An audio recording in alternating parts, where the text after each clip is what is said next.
The first rule of success is to have a vision.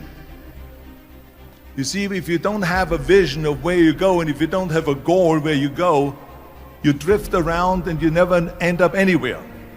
It's like you can have the best ship in the world, you can have the best airplane in the world. If the pilot or the captain doesn't know where to go, it would just drift around. It would not end up anywhere, or most likely in the wrong place. So I was very fortunate that I stumbled on my vision. I mean, as you know, I was born in 1947 in Austria after the Second World War. And I didn't really like Austria when I grew up. I couldn't wait to get out of there. I couldn't see myself becoming a farmer or a worker in a factory or anything like that. Even though my parents wanted me to stay there and have a normal life. My father wanted me to become a police officer like he was. My mother wanted me just to stay there and marry a girl with the name of Heidi, hopefully, and have a bunch of kids and run around like the Van Trapp family in The Sound of Music. But that was their vision, not mine. My vision was totally different. I felt that I was born for something special, for something unique, for something big. So I was searching. Then one day I went to school. I remember I was 11 years old, and they showed a documentary about America. And there they showed in this documentary the huge skyscrapers, the high-rises, the huge bridges, the 6-lane freeways, the huge cars with the wings sticking out, and all of this stuff. And I said to myself, that's where I want to be. I don't want to be around here with these little farmhouses and these little buildings and everything is old. I want to be in America. But now the question was just, how do you get to America? In those days, it was a very expensive trip. It's not like today. So again, I was very fortunate that one day after school, I walked by a store in Graz, which was called Brühl. And it was the only store that really sold kind of American stuff. So one day, they had jeans there, American jeans. And then they had the bull walker. And then they had an expander and some barbells and some dumbbells and an exercise bench in the window.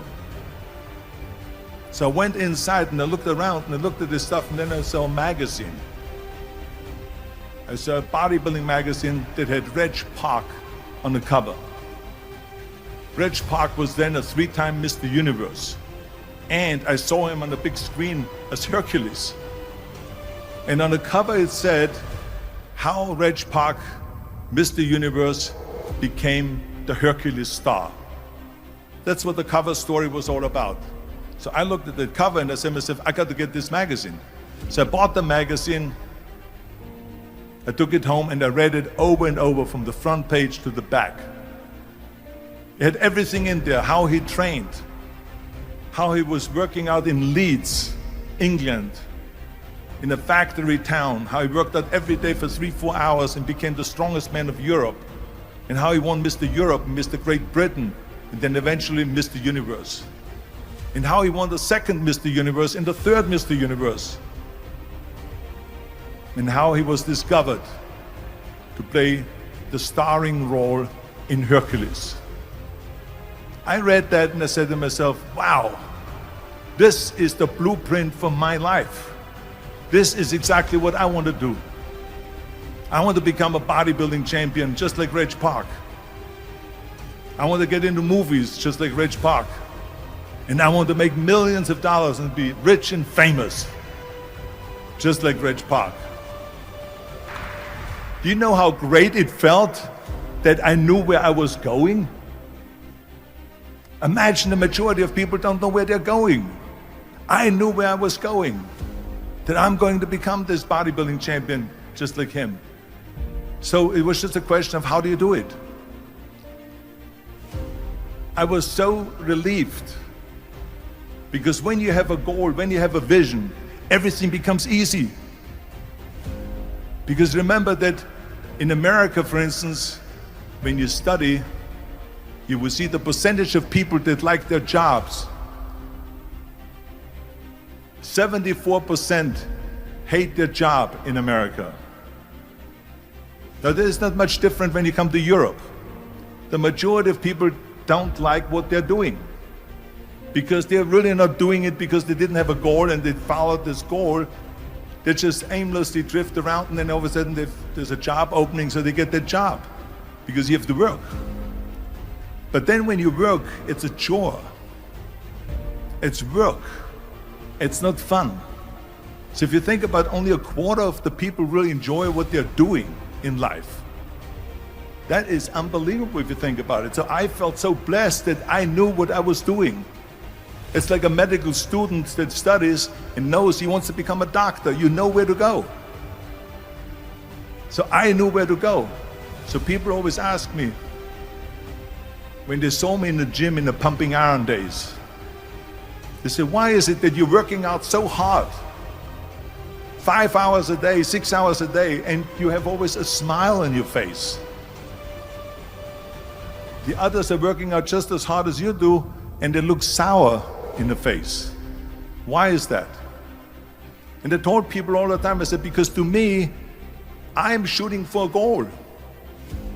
In front of me is the Mr. Universe title.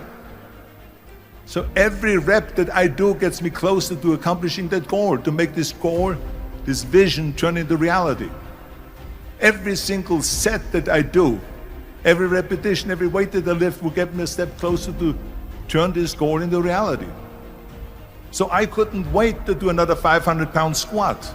I couldn't wait to do another 500-pound bench press. I couldn't wait to do another 2,000 reps of sit-ups. I couldn't wait for the next exercise, for the next half hour of posing and all the kind of things that you have to do to be a champion. I felt so great knowing where I was going, and I tell you, it worked. I mean, think about it. And at the end, I was just not visualizing just my exercise, but I was really lifting the trophy over my head. That's what I was thinking about. And with the age of 20, I went to London and I won the Mr. Universe contest as the youngest Mr. Universe ever. And it was because I had a goal. And this is no different than anything else, what I'm talking about. This is not just about bodybuilding. It was the same in acting. I remember when I was doing Conan the Barbarian. I was crawling on the rocks with a sword in my arm, crawling on all four. And of course, being that it's Conan, I didn't have clothes on or anything like that, right? So I was kind of, my knees were bare, my elbows were bare and everything else. And I'm crawling on the rocks. So after 10 takes, my elbows were bleeding and my knees were bleeding. And the director came to me and he said, Arnold, I'm so sorry that you have to go through this, but we need one more take, a close-up of you crawling with the sword towards the camera. Can you handle one more take? And I said to him, I don't know what you're talking about. He says, I'm totally fine. He says, but you're bleeding. I said, because I don't feel it, because I can visualize what the scene will look like in a film. And I'm so excited about this scene. I was visualizing crawling up behind Thulsa Doom, which was played by James Earl Jones. Crawling up behind Thulsa Doom with the sword slowly, and then rising up behind him and whack, cutting his head off. And the head spins in the air, slowly with blood all over the place, and slowly falls down the steps and rolls down the steps. And his body slowly falls sideways. That was what I was visualizing, and that was very important because he, in the movie, killed my parents, killed Conan's parents. And that was revenge. And he always said that flesh is stronger than steel. And I wanted to prove to him that no, steel is stronger than flesh. And so I had this in my mind. And so this is why it didn't matter if I had to do another 50 takes or 100 takes, no matter how much I bleed on my elbows or my knees. I saw that vision of the perfect scene, and it was an important scene, and I would do it over and over again until we got it. And the same thing is also in politics. I remember that in politics, I had a very clear vision that I will be the leader of California, This is as far as I could go because I was not born in America, so I could not run for president. So being the governor of the fifth largest state, I should say the largest state, the fifth largest economy in the world, was for me really the ultimate title, the ultimate accomplishment in politics.